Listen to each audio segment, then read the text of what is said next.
Hello guys, तो स्वागत है एक न्यू वीडियो में। तो गाइज WWE के रेसलर अक्सर एक प्रोमो के दौरान कुछ कहते हुए अपने हदें पार कर देते हैं। हालांकि WWE में रेसलर के एक दूसरे को ताने मारना बहुत आम बात है, लेकिन कभी कभी कोई रेसलर बात को कुछ ज्यादा ही आगे ले जाता है और एक मजेदार लेकिन चुभने और बेइज्जती करने वाली बात बोल देता है। तो गाइज आज के इस वीडियो में 5 WWE के एंटरटेनमेंट मोमेंट्स लेकिन बेहद खराब और बेइज्जत भरे मोमेंट्स के बारे में जानेंगे। तो गाइज विदाउट वेस्टिंग टाइम चलो वीडियो स्टार्ट करते हैं। Number 1, I will bounce you quicker than an ECW check. 2004 तक जॉन सीना WWE के बेहतरीन युवा बेबी फेस में शामिल हो चुके थे। सीना का रैपर वाला किरदार फैन को सच में काफी पसंद आया था और उनमें कुछ रैप्स तो वाकई में शानदार थे। 2004 में सीना का एक कमाल का रैप आया था जो पॉल हेमन के ऊपर लिखा गया था। सीना ने उसमें एक मजेदार लाइन डाली थी जिसमें उन्होंने कहा था, मैं तुम्हें ECW चेक से भी तेज बाउंस करूंगा। ये सीधा उस बात पर ताना था कि हेमन ECW के दौरान अपने रेसलर को पैसे नहीं दे पा रहे थे।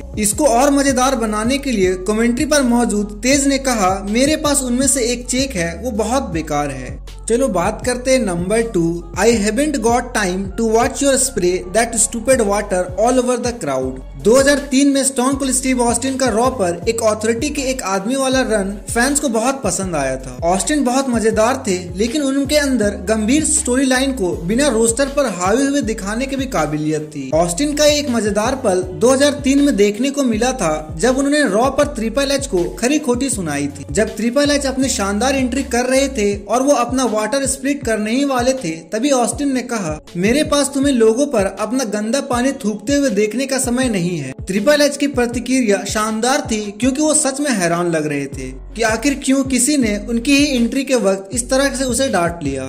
चलो बात करते हैं number 3, even a 747 looks small when it flies through the grand canyon. हालांकि 2002 का ट्रिपल एच स्टेफनी मैकमैन और क्रिस जेरिको के बीच का फ्यूड कुछ फैंस को पसंद ही नहीं आया था, लेकिन उनमें कुछ यादगार बातें जरूर हुई थी जो ट्रिपल एच ने जेरिको और स्टेफनी मैकमैन के लिए कही थी। दरअसल रॉ पर एक प्रोमो सेगमेंट के दौरान स्टेफनी मैकमैन ने बेडरूम में ट्रिपल एच के खरवार परफॉर्मेंस के मजाक बनाया और तभी ट्रिपल एच ने उनके बीच में रोकते हुए कहा, एक 747 हवाई जहाज भी ग्रैंड कैनियन में जाने पर छोटा लगने लगता है। ये एक शानदार लाइन थी जो लोगों को बेहद पसंद आई थी और इसमें हैरानी नहीं होती कि इस प्रोमो से इस खास हिस्से को अक्सर ही सोशल मीडिया पर शेयर किया जाता है। चलो बात करते हैं number 4, she does the faith breaker better than you do. WWE में द अंडरटेकर के आखिरी फ्यूड में उन्हें AJ स्टाइल के खिलाफ एक निजी लड़ाई में देखा गया। इस आखिरी फ्यूड के लिए द अंडरटेकर ने अपने डेडमैन के किरदार को छोड़कर फैंस को द अंडरटेकर के इंसानी रूप से रूबरू करवाया था, जिसको द अंडरटेकर अमेरिकन बैडएस और मार्क केलिवन के बीच का एक मिला जुला किरदार बताया था। रेसलमेनिया 36 में अपने मैच के बिल्डअप के लिए एक प्रोमो के दौरान अंडरटेकर ने इस बात का जिक्र किया कि AJ स्टाइल और उनकी पत्नी मिशेल मैकबुल दोनों ही एक जैसे फिनिशिंग मूव का इस्तेमाल करते हैं। मुझे लगता है कि तुम इसलिए गुस्सा हो कि वो फेथ ब्रेकर, जिसे द स्टाइल क्लैश भी कहते हैं, इस मूव के वो तुमसे बेहतर करती है। उसमें उसने महारत हासिल करी है। अंडरटेकर को अपने किरदार से अलग इस तरह के प्रोमो करते हुए देखना बहुत ज्यादा शानदार था और शायद इसी वजह से द अंडरटेकर के इस प्रोमो को दुनिया भर में पसंद किया गया और कुछ लोग तो द अंडरटेकर का कैरियर का सबसे बेहतरीन प्रोमो भी इसे मानते हैं।